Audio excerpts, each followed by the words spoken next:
Hola a todos. El motivo de la charla de hoy es intentar presentaros algunos conceptos sobre la aplicabilidad que tienen los biomateriales en mi especialidad, la cirugía ortopédica y traumatología. Esta especialidad, la cirugía ortopédica, básicamente se encarga de la prevención, diagnóstico y tratamiento de las enfermedades y afecciones del aparato locomotor y del sistema musculoesquelético. De todos estos ámbitos, tres son las alteraciones fisiopatológicas fundamentales que constituyen la base de nuestra especialidad. Por un lado, la fractura y su proceso de curación, la degeneración de las superficies articulares y su proceso de reparación, y, por último, los defectos óseos y su proceso de recuperación. De todos estos procesos, los biomateriales aportan a día de hoy soluciones transitorias o permanentes que nos ayudan a recuperar funcionalmente estas alteraciones fisiopatológicas. Hablando de biomateriales, nos gusta definirlos como a todos aquellos productos empleados para reproducir la función de los tejidos vivos en los sistemas biológicos de forma segura, mecánicamente funcional y fisiológicamente aceptable, de forma que, una vez implantados, traten de restaurar el defecto existente y, en su caso, conseguir la regeneración tisular. Desde el punto de vista de su origen, existen básicamente dos tipos de biomateriales, los sintéticos y los biológicos. Dentro de los sintéticos destacan los metales, las cerámicas y los polímeros, y dentro de origen natural, básicamente el colágeno y las cerámicas de origen biológico. En cirugía ortopédica, los materiales se usan sobre todo en la osteosíntesis y en las artroplastias. Las cerámicas como superficies de fricción y de osteoconducción y, por último, los polímeros en numerosas aplicaciones dentro de la especialidad.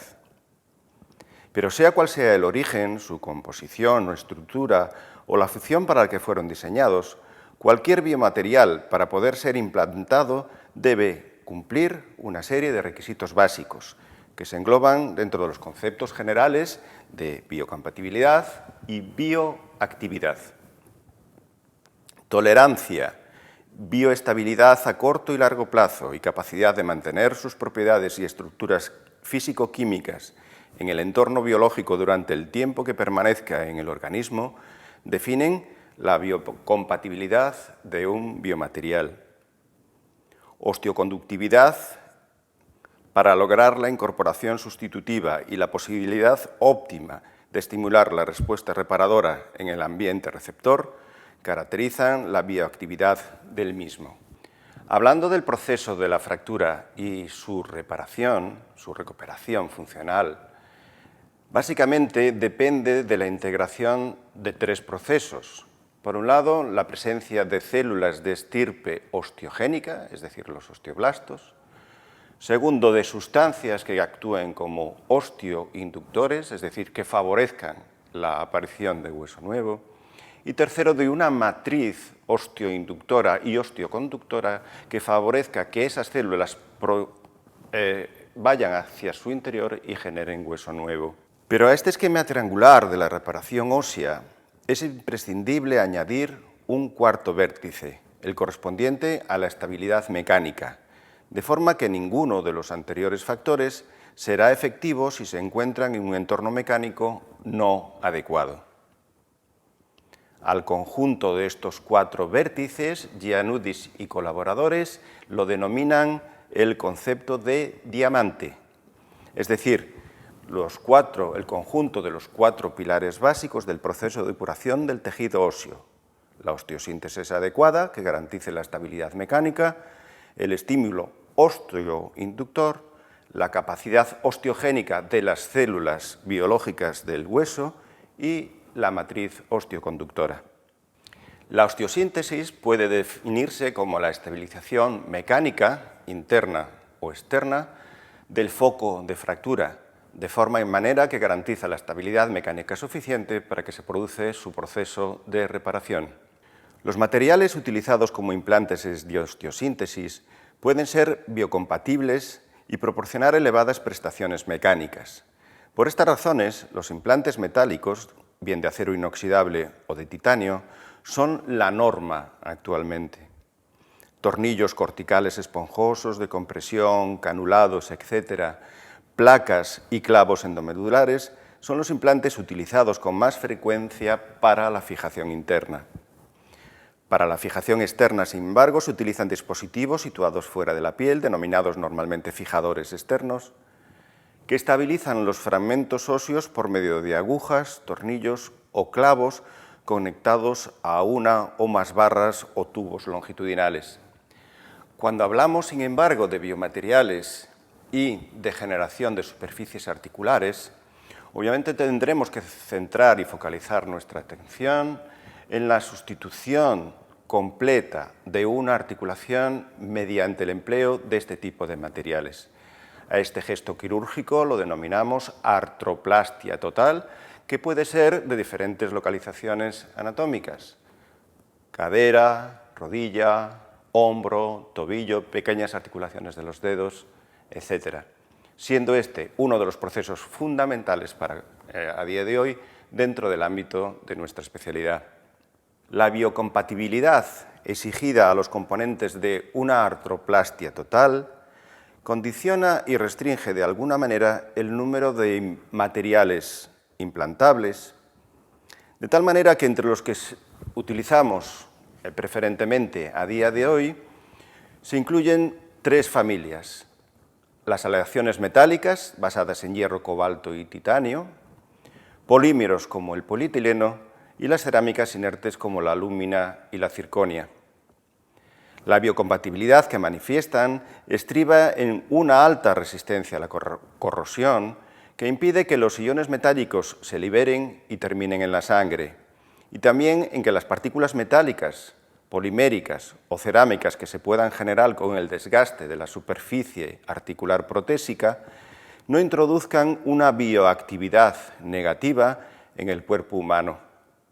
De ahí que las propiedades tribológicas sean también una exigencia para que estos materiales presenten una sostenibilidad de las prótesis con probabilidades de supervivencia por encima del 90% en periodos de 15 a 20 años. Si focalizamos nuestra atención en el par de fricción, a día de hoy, en las artroplastias, sobre todo en las de cadera, el par que se utiliza más frecuentemente es el par polietileno-metal.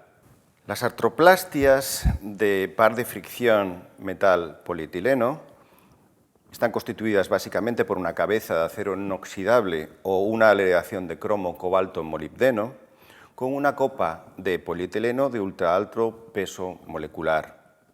Las de cerámica polietileno, sin embargo, por una cabeza de aluminio o circonia. Las de cerámica por dos componentes de este biomaterial, y las de metal-metal también por un acetábulo, un inserto y una cabeza protésica de este tipo de biomaterial metálico. Otros aspectos de la artroplastia, como los materiales idóneos para los vástagos, los recubrimientos para una fijación no cementada en el vástago y en el componente acetabular para una buena osteointegración, el comportamiento de la adhesión bacteriana en la superficie de los biomateriales, la sustitución de elementos químicos por otros de menor toxicidad en los materiales metálicos, son posiblemente los temas de investigación que mejorarán las prestaciones de las futuras artroplastias totales articulares. Cuando hablamos de biomateriales y defectos óseos, posiblemente estemos ante uno de los aspectos más importantes de la aplicabilidad de este tipo de materiales en la cirugía ortopédica. Los sustitutivos óseos, utilizados a día de hoy de forma muy frecuente para recuperar este tipo de defectos, es algo que el cirujano ortopédico realiza prácticamente en la totalidad de sus actos quirúrgicos de un día normal en el quirófano de esta especialidad. Aunque clásicamente se considera al hueso autólogo como el mejor sustitutivo óseo por sus características osteogénicas, osteoinductoras, osteoconductoras y por ser completamente biocompatible, la morbilidad intrínseca al proceso de su obtención, su disponibilidad limitada y el posible desarrollo de reabsorciones focales limitan de una u otra manera su utilización en la práctica clínica cotidiana. Por ello, se han venido desarrollando una serie de sustitutivos óseos de origen natural o sintético que, utilizados bien de forma aislada o combinada con el hueso autólogo, han demostrado ser capaces de suplir las necesidades del mismo y de disminuir la incidencia de este tipo de problemas. Los biomateriales sustitutivos óseos se pueden dividir o clasificar en dos grandes tipos, los osteoconductores y los osteoinductores, dependiendo de su capacidad de inducir la formación de hueso nuevo. Los sustitutivos óseos osteoconductores promueven la migración, proliferación y diferenciación de las células óseas para mejorar la regeneración del hueso. En la actualidad se utilizan como andamiajes osteoconductores el colágeno, la hidroxiapatita, el fosfato tricálcico, los segmentos de fosfato cálcico, los biovidrios, las cerámicas, algunos tipos de polímeros reabsorbibles, espumas metálicas porosas y otros materiales híbridos o compuestos. Los sustitutivos óseos osteoinductores favorecen la mitogénesis de células mesenquimales indiferenciadas hasta la formación de células osteoprogenitoras con capacidad para formar hueso nuevo. La matriz ósea desmineralizada y los factores de crecimiento osteoinductivos, como las proteínas morfogenéticas óseas o BMPs, son biomateriales pertenecientes a este grupo.